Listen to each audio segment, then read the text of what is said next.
bro. Ay cầu sa taro.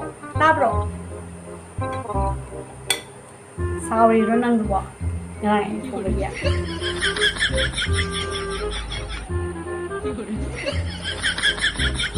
Ấy ngã free rồi. Nó ấy phải có sao đâu với nhau. Sorry, cái này đi.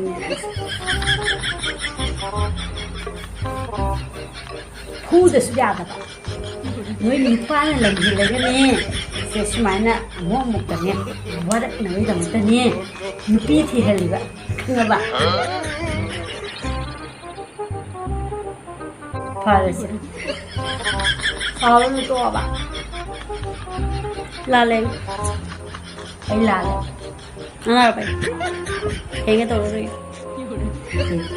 la lên, sao thấy cái tôi, sao nó sợ. Không lagi.